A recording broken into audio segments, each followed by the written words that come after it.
This picture of Charles Bess is from day 2 of the stage sit-in. The former Woolworth worker says the men at the segregated lunch counter kept asking for a cup of coffee over and over.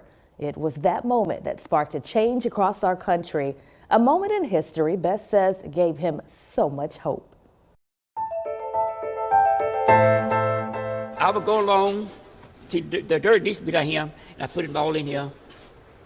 Come on down. There's a story behind this lunch counter. Right here is one of the original bus trays that I carried dishes in. That Charles Bess visits at least once a month. I'll say, hey, we need dishes.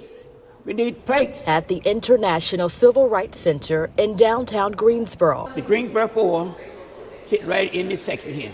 That's when one of the waiters walked up and said, we don't serve colored folks here.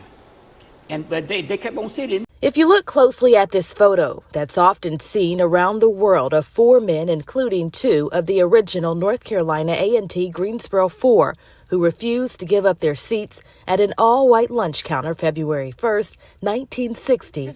You will also see a 5th man. A young guy right there. I was 23. Bess worked as a busboy at Woolworth after moving to Greensboro.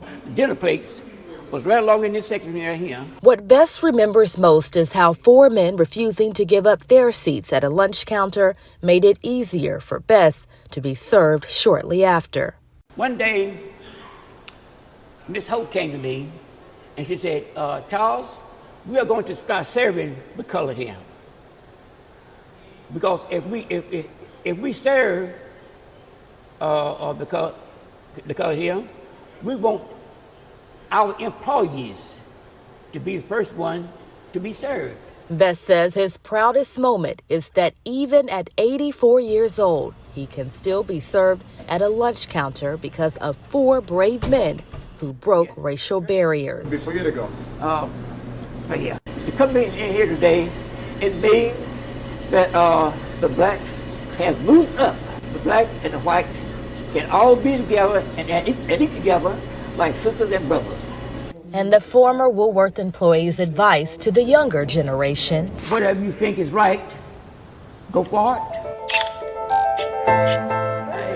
Good advice. Bess says he's also proud to see the younger generation stepping up in the fight for equality, especially during the Black Lives Matter movement.